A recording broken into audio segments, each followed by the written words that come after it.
Hello, MAB Elementary. It's Mr. T for Literature Group. So this is a little sad in a way because you know what?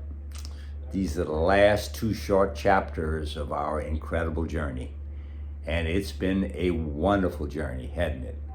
Great book, lots of adventure, wonderful descriptive writing by the author Sheila Burnford. And we've gotten to know the three characters very well. They're animals, but Miss Burnford has given them personalities the way she's written it. And we've gotten to learn a lot about their natural instincts. We've gotten to learn about their apparent compassion for caring for each other. They're animals. We generally don't think of animals as having kind of emotions and having kind of intelligence that they can think and they can reason.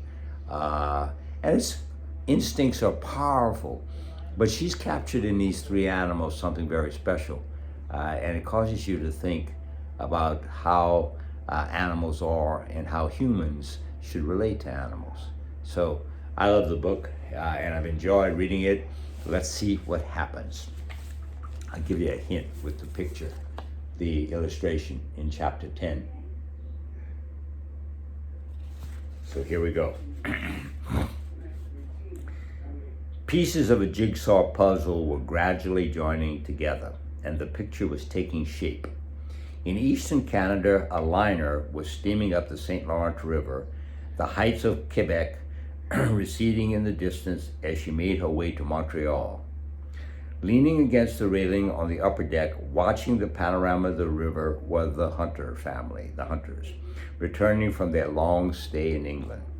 The children, Peter and Elizabeth, were wildly excited and had hardly left the deck since the liner had entered the Gulf of St. Lawrence, that is, in Canada. Ever since they had wakened that morning, they had been counting the hours until their arrival home. There was all the joint excitement of seeing their own homeland again, and soon their friends, their home, their possessions, and all they could not wait to see. And above all, they could not wait to see their pets. Let me just make an aside here. I don't know if you guys can remember this, but when many years ago, when Mr. T got out of the Navy, I went to live in England, and I took Mrs. Terrio with me and our little son at the time. His name's Lars, and he was only 8 months old. And I went to university in England, and I did a Master's of Science degree program in international economics. And so kind of like the Hunters, my family, I took my family over to England. He went to teach and I went to study. So I kind of understand what it's like to come home from England like the Hunters are doing. Oh, and by the way, Mrs. Terrio and I had left our Siamese cat with her mom and dad down in New Orleans. So we were coming home to see our Siamese cats too. And that was a nice feeling. Over and over again, Elizabeth had discussed the first meeting, for she was secretly longing to be reassured that Tao, the cat, would not have forgotten her. She had bought him a red leather collar as a present. Peter was perfectly happy and not in any way doubtful about his reunion. Ever since he had been old enough to think at all, he had known that just as surely as Bodger, that's the terrier, belonged to him and was always there, so did he belong to the bull terrier, and his homecoming would be all the present that his dog would need. And their father, seeing the endless arrowheads of mallards in the Canadian dawn, knew that soon he and the eager Louth, who is the retriever, would see them again over the Delta marshlands and the stubble fields in the west, because he's trained Louth to be a hunting dog. Remember, we saw him how he instinctively retrieved the ducks that the hunter shot down. 1,000 miles to the west of the liner, John Longridge sat at his desk, a letter from his goddaughter in his hand, his thoughts as bleak as the empty, unresponsive house in which he had returned only a short while ago. He read the excited plans for her reunion with Tao and, of course, the dogs with a sinking heart. then laid the letter down unfinished, his despair deepening as he looked at the calendar. If the hunters caught an early plane, they would be home tomorrow night. In 24 hours, he must give them his heartbreaking news. His charges were gone, and he had no idea where or what had befallen them. Wow. Mr. Longridge has got a problem. Mrs. Oakes, you remember who she was equally miserable. And between them, they had pieced together the fate of his charred note and the course of the confusion which had enabled the three desperate animals to disappear without a trace and with perfect timing and perception. It was this perfection which had convinced him that his charges had not run away. If they had been unhappy, they could have gone at any time during the months of their stay with him. He had already considered every possible catastrophe that could have overtaken him. Catastrophe is a horrible event. Death on the road, poison, traps, theft, disused wells. But not by the wildest stretch of imagination could he make any one of them account for the three animals of such different temperatures. Nor could he understand how such a distinctive trio could pass unmarked in this small community. He had already spoken to some of Bodger's friends at the school, and not one sharp-eyed kid had seen them that last morning, or any strange car, or in fact anything out of the ordinary. And Longridge knew that the area covered by the rural school children was immense. They lived out in the countryside, and they saw a lot of what was going on out there. The vast network of provincial police could report nothing either. And yet, he must have something more concrete than this to offer the hunters tomorrow. If not a hope, at least a clear-cut finality. Finality means a reality of what's happened, the end, a closure. And yet, he pressed his aching head into his hands and forced himself to set his thoughts out rationally. Animals just don't vanish into thin air, so there must be some reasonable explanation for their disappearance. Some clues, as obvious and simple as the day-to-day pattern of their lives. A half-buried recollection stirred uneasily in his memory, but he could not identify it. It was growing dark, and he switched on a lamp and moved over to light the fire in his fireplace. The silence in the room was oppressive. Oppressive means weighed down on him like just a blanket. As he put a match to the kindling and watched the flames leap up, he thought of the last time he had sat by it, saw again a pair of dreaming sapphire eyes in their proud masked setting, and tenanted his armchair with a luxurious, sprawling white form, and returned to the shadowy corner, its listening, grieving ghost. Again, the half-submerged memory distracted him. Louth's eyes, some difference in the pattern of his behavior. Louth's behavior on the last morning, the gesture of his unexpected paw. With a sudden flash of insight, he understood at last. The door opened and he turned to Mrs. Oates. "I know now. I know where they have gone," he said slowly. "Louth has taken them home. He has taken them all the way back to his own home." Wow, that was a great revelation. Mrs. Oates looked at him incredulously, in incredulous silence for a moment. Incredulous means unbelieving. For a moment. Then, "No," she burst out impulsively. "No, they couldn't do that. It's not possible. Why, it must be 300 miles. And someone would have seen them. Someone would have told us." She broke off in dismay, remembering that neither dog wore a collar. The terrier would carry no identification marks either, as he had been registered in England. Well, if you have a pet and it's an outdoor pet, you need to have them have a collar. And today, in modern technology, veterinarians can implant under the skin a little microchip that tells you everything and identifies the animal. Our two cats have microchips in them. So if they ever got lost and somebody brought them to the animal shelter could scan the chip, find out who we are, call us on the phone, we could come pick them up. Our three friends didn't have that luxury back then. They wouldn't be where anyone would see them, said Longridge thoughtfully. Traveling by instinct, they would simply go west by the most direct route, straight across the country, over the Ironmouth range of mountains. Over the Ironmouth, echoed Mrs. Oates in horror. And then there's no use hoping anymore. If you're right, she said flatly. There's bears and wolves and all manner of things, and if they weren't eaten by the first day, they'd have starved to death. And we know that almost happened, don't we?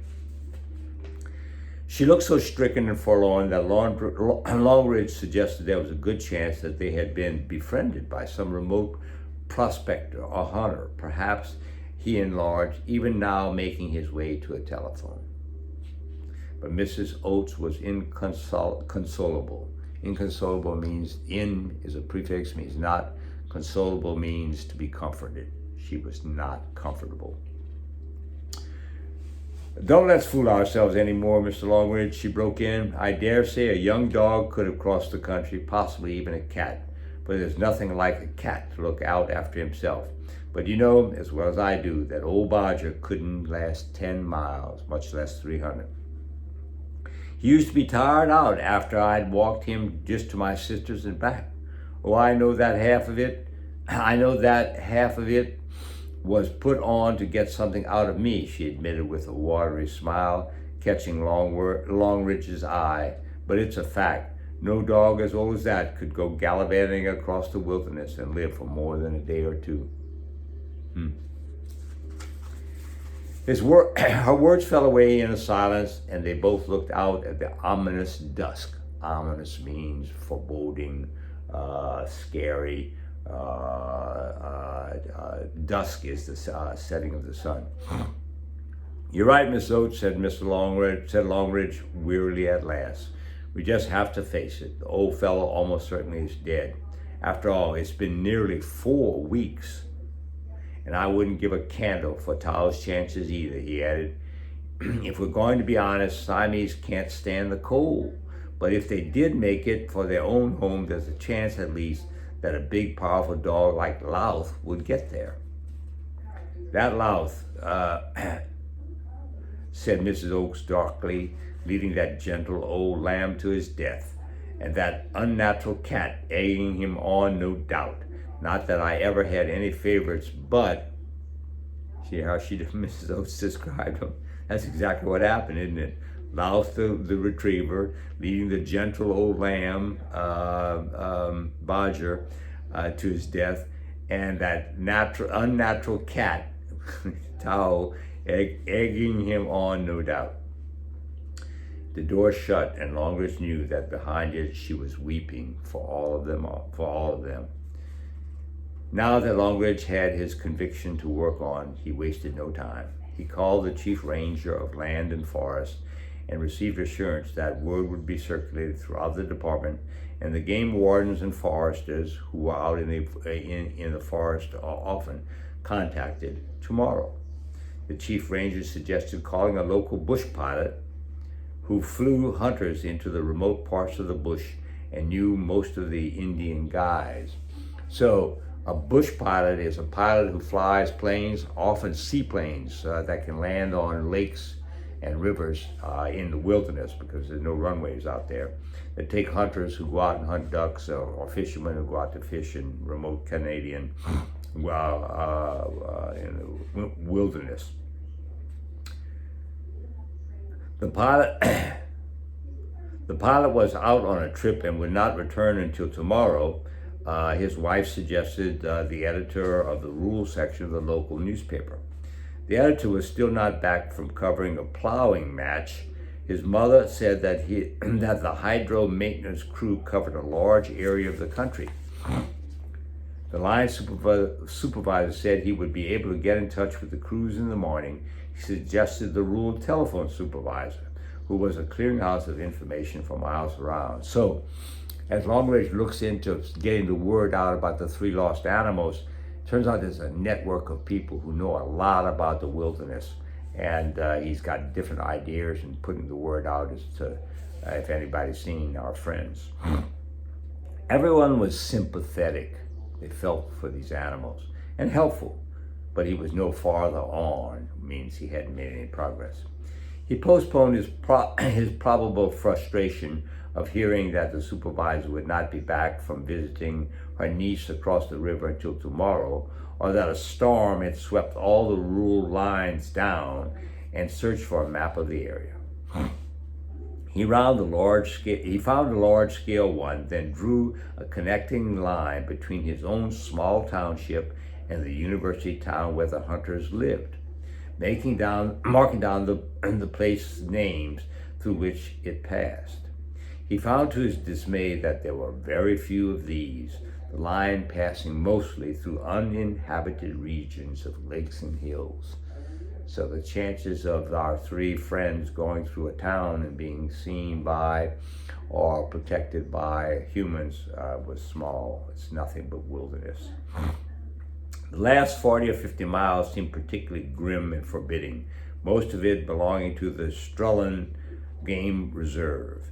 His hopes sank lower and lower. He felt utterly despondent, bitterly regretting his offer to take the animals in the first place. Remember, they weren't his animals. They belonged to the hunters. So he thought he was doing the hunters a favor in taking the responsibility for those three animals. And he neglected the responsibility. He didn't take care of them. So he's feeling horrible. I can understand it. If only he had kept quiet and minded his own business, they would all be alive now. For he was convinced, after looking at the map, that death through exposure, exhaustion, or starvation must have been inevitable. Boy, this is a low point in the book, isn't it? He doesn't know what we know, though, does he?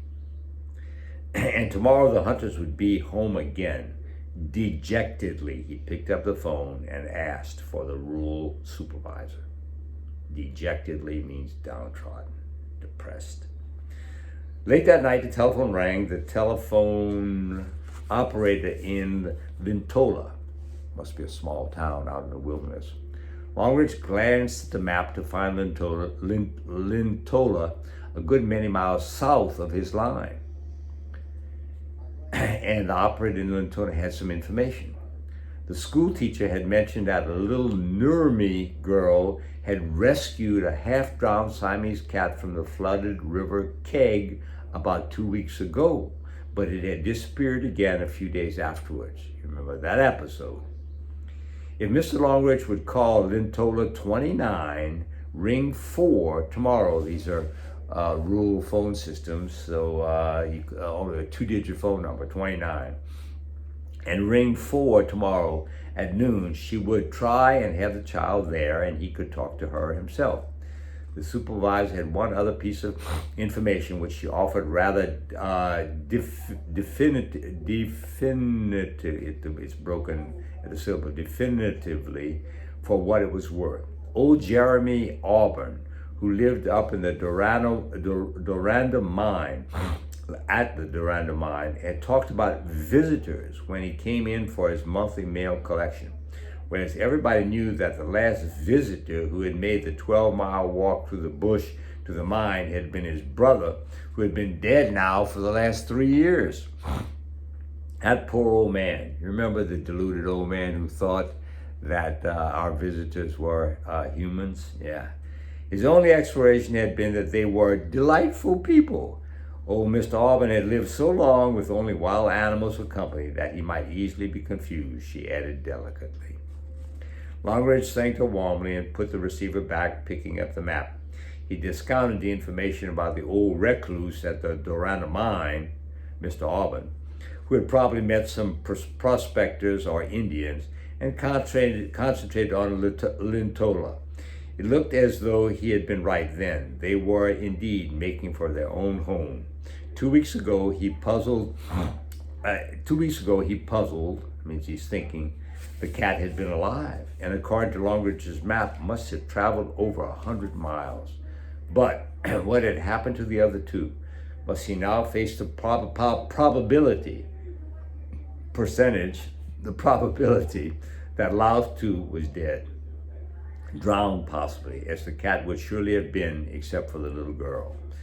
Lying awake in the dark that night, unable to sleep, he thought that he would have given anything to feel the heavy thud on the bed that used to announce the old dog's arrival.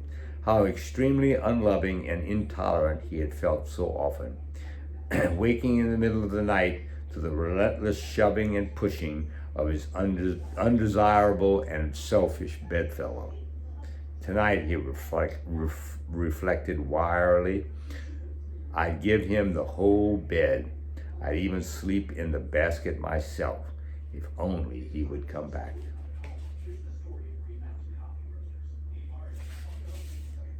Well, that's the end of chapter 10. So we move on to chapter 11, which is the last chapter in our book. Longridge's hours of telephoning the night he returned had brought results. And in the following week, he and the hunters spent many hours patiently tracking down evidence which was sometimes so conflicting and confusing that it was useless, sometimes so coincidental that it was difficult to believe. Coincidence means two things that happen that are unrelated, but they seem to be related, coincidental. Sometimes they felt wearily that every man, woman, and child who had seen a cat or a dog walking along the road in the last 5 years had called them and tell them so.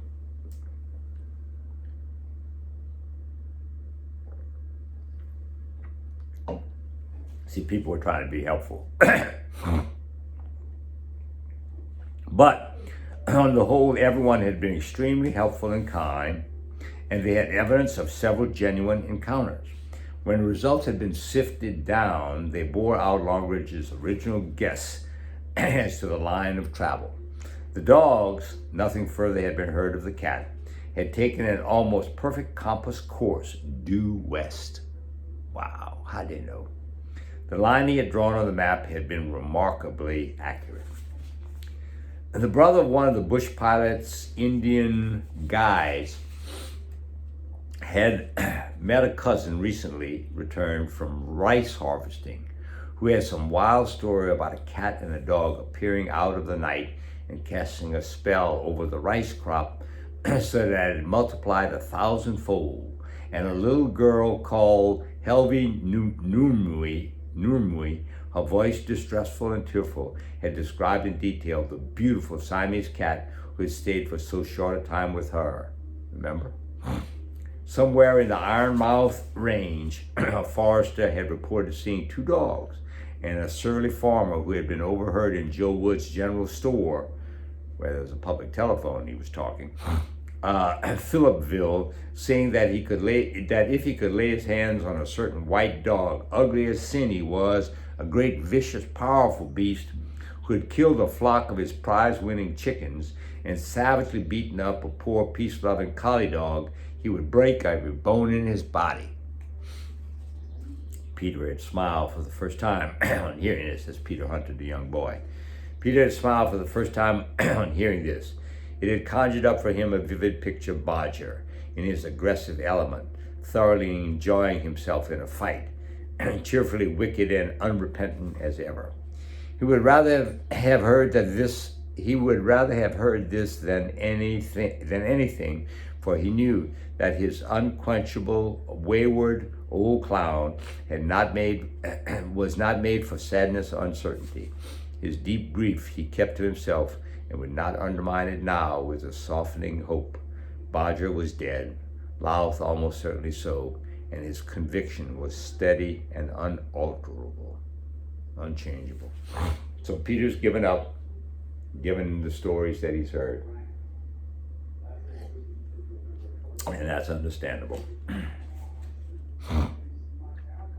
Elizabeth's attitude, that's the young girl, was completely the reverse of her brother's. She was completely and utterly convinced that her Tao was alive and that sooner or later he would return. Nothing could shake her confidence, even though there had been no word of her cat since he had left the Nurmies so long ago and so many miles away. She dismissed all tactful efforts to explain the odds against his return. Someday, somehow, a penitent, that means seeking forgiveness, Siamese would reappear after a scolding due a thoughtless truant truant means a kid who sneaks away from school. After a scolding due a thoughtless truant, he would receive with pleasure and surprise his new red collar. But she was only the only one who held this cheerful confidence. After the kindly James McKenzie had telephoned with the news that both dogs had been alive 10 days ago, the family had pored over the map and seen the barrier that stretched between them and admitted hope. Wild, lonely terrain, rugged and cruel enough to beat down the endurance of any fresh and powerful dog, let alone the sick, half-starved, exhausted one that Mackenzie had described. Leader and part sight for another whose willing heart could not withstand for long the betrayal of his years. All that could be hoped for now was that the end of the journey had come quickly and mercifully in that wilderness. Bummer. Longridge was visiting the hunters, and partly to get away from the depressing telephone calls from well-meaning but ill-informed people, and partly because it was Peter's 12th birthday the following Sunday, he suggested that they all go and camp out in the hunter's summer cottage at the Lake Windigo. Even though it had been closed all winter, they could take sleeping bags using only the lining, living room, and kitchen, which could be warmed by the Quebec heater. Excuse me.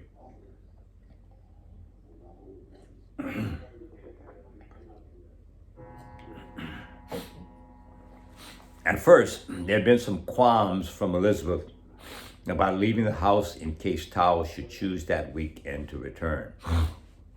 But the Longridge showed her that Lake Windigo lay on a direct west route and that he had traced on the map, and reminded her that Tao knew the surrounding area for miles from his many expeditions with the dogs. Elizabeth packed the red collar and seemed satisfied. Too easily, he suspected, dreading her disillusionment. Disillusionment means to end of hope, the end of an illusion that the animals were alive. The cottage was full of memories, but it was easier to accustom the mind to new ones and to train it to the loss in surroundings that were so different at this time of the year. It was as if they were discovering new land, a cold lake empty of boats, the few cottages nearby all blindly shuttered, locked, and empty for the season. Trails they did not even know existed were apparent. Now the trees were bare and the undergrowth had died down. Peter had a new camera and spent hours stalking chipmunks, squirrels, and birds with it. Elizabeth spent most of the days in a precarious treehouse they had built the previous summer between three great birches on the lake shore.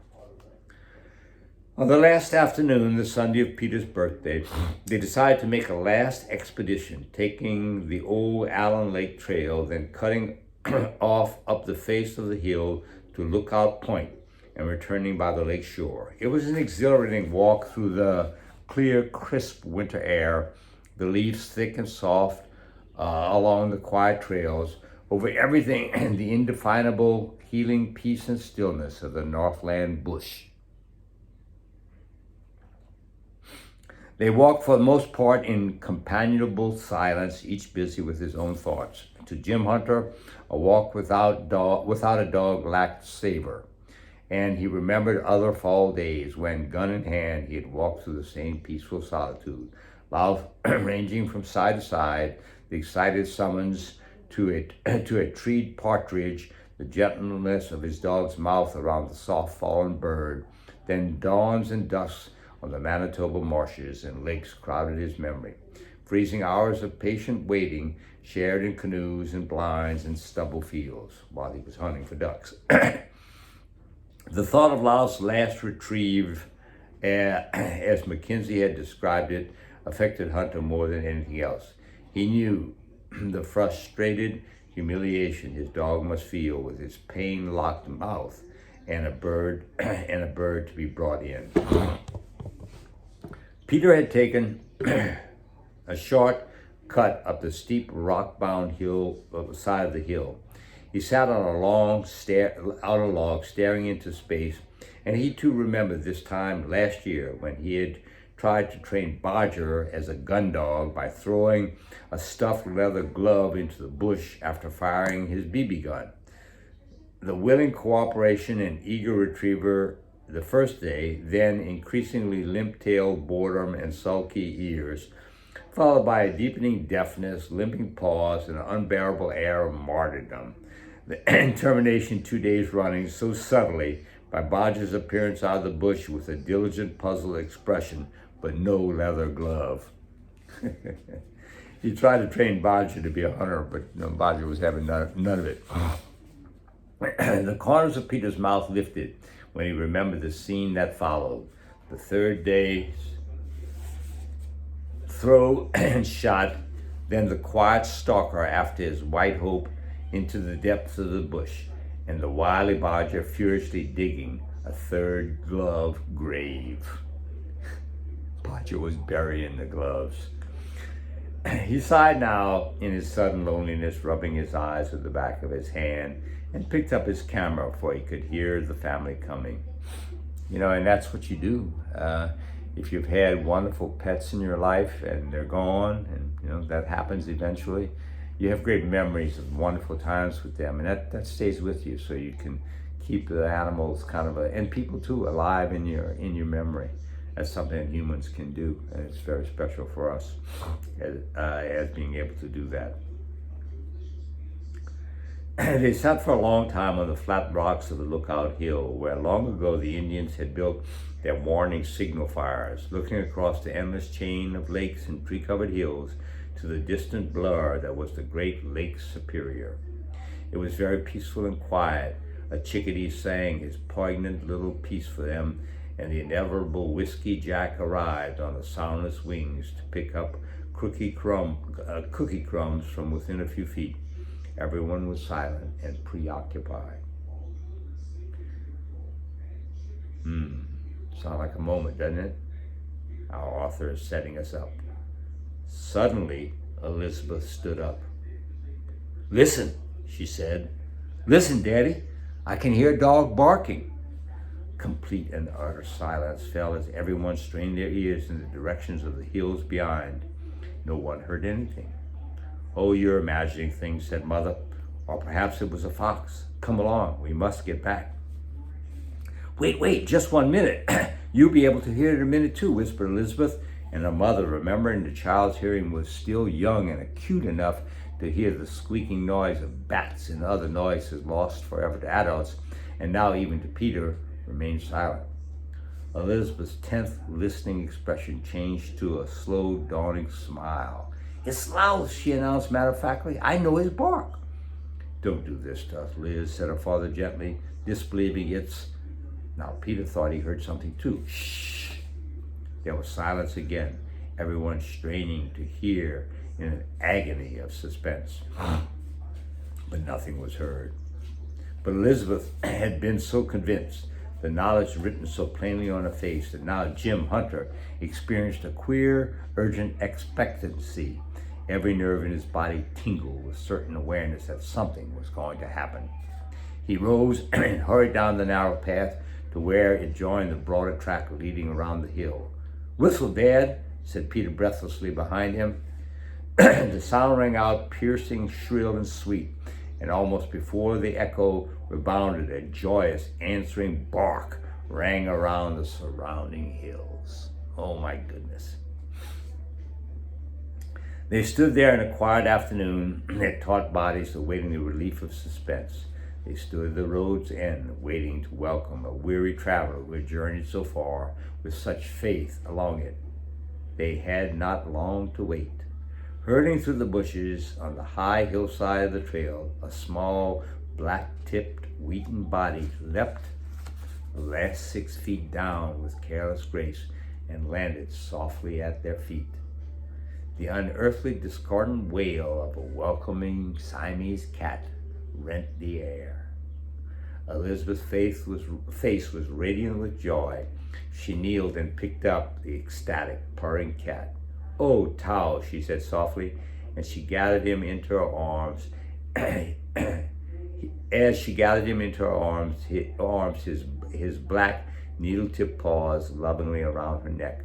Tao, she whispered, burying her nose in his soft, thyme-scented fur, and Tao tightened his grip in such ecstasy of love that Elizabeth nearly choked.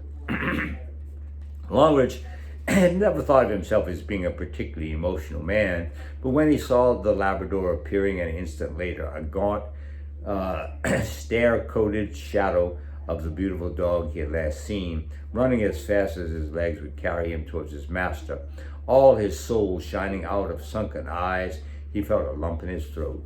And at the strange, inarticulate, half-strange noises that issued from the dog when he leapt at his master, and the expression in his friend's face, he had to turn away and pretend to loosen Tao's two loving paws. Minutes later, everyone had burst out talking and chattering excitedly, gathered around the dog to stroke and pat and reassure, until he too threw every vestige of restraint to the wind and barked as if he would never stop, shivering violently, his eyes alight and alive once more, and never leaving his master's face. The cat on Elizabeth's shoulder joined in with raucous howls. Everyone laughed, talked, or cried at once, and for a while there was pandemonium in the quiet wood. Then, suddenly, as though the same thought had struck them all simultaneously, there was silence. No one dared to look at Peter. He was standing aside, aimlessly cracking a twig over and over again until it became a limp ribbon in his hands. He had not touched Louth, turned away now when the dog at last came over, indulging him in an almost human round of greeting. "I'm glad he's back, Dad," was all he had to say. "And you old towel cat too," he added to Elizabeth with a difficult smile. Elizabeth, the factual and matter-of-fact, burst into tears. Peter scratched Tao behind the ears, awkwardly embarrassed. "I didn't expect anything else. I told you that. I tell you what," the boy continued with desperate cheerfulness, avoiding the eyes of the family. "You go on down. I'll catch up with you later. I want to go back to the lookout and see if I can get a decent picture of the Whiskey Jack." There will never be a more blurred picture of Whiskey Jack, and Uncle John said Uncle John grimly to himself. On an impulse, he spoke aloud. "How about if I come too, Peter? If I come too, Peter, I could throw the crumbs and perhaps bring a bird nearer." Even as he spoke, Uncle John is Longridge, by the way. "I could throw some crumbs and perhaps bring a bird nearer." Even as he spoke, he could have bitten back the words, expecting a rebuff, but to his surprise, the boy accepted his offer. They watched the rest of the family wending their way down the trail, Tao still clutching in Elizabeth's arms, gently worshiping Louth, restored at last to the longed-for position at his master's heels. The two remaining now returned to Lookout Point. They took some photographs. They prized an odd-shaped fungus growth off a tree. They were exploring nature. They found incredibly a cylindrical core of an old diamond drill, and all the time they talked. They talked of rockets, orbits, space. Gravely they pondered the 7 stomachs of a cow, tomorrow's weather, but neither mentioned dogs. Now, still talking, they were back at the fork of the trail. Longridge looked surreptitiously, just kind of to the side, at his watch. It was time to go. He looked at Peter. "We'd better go," he started to say, but his voice trailed off as he saw the expression on the face of the tense and still frozen boy beside him, then followed the direction of his gaze. ... Down the trail, out of the darkness of the bush and into the light of the slanting bars of sunlight, jogging along with a peculiar nautical roll, came His Highness Borgcastle Brigadier of Down. Borgcastle Brigadier's raged banner of a tail streamed out behind him. His battle-scarred ears were upright and forward. His noble pink and black nose twitched, straining to encompass all that his sharp-peering gaze was denied. Thin and tired, hopeful and happy, hungry, his remarkable face alight with expectation, the old warrior was returning from the wilderness. Bodger, beautiful for once, was coming as fast as he could. Oh my. He broke into a run faster and faster until the years fell away and he hurled himself towards Peter. And as he had never run before, as though he would outdistance time, Peter was running towards his dog. John Longridge turned away then and left them, an indistinguishable tangle of boy and dog in a world of their own making. He stared down the trail as in a dream, his eyes unseeing. Halfway down, he became aware of a small animal running at light speed towards him. It swerved past his legs, and an agile twist, and he caught a brief glimpse of a black masked face and a long black tail before it disappeared up the trail in the swiftness of a second. It was Tao returning for his old friend, that they might end their journey together. Oh my goodness. What a story. What an ending. What a great book. You know, I've read this book before, and many maybe have seen the movie. But it's proof to me, once again, that there's nothing like reading original classics written by the authors in the original words that they dreamed up and wrote. And so never forget, I don't care how many times you see movies or you see cartoons or you see abridged versions of classics, when you're feeling like really enjoying an experience, go back and get the real classics and read them. And I'll leave you with the final image of Bodger and Peter. And this is Mr. T. It's been a good ride. I hope you've enjoyed it as much as I did reading it. Take care.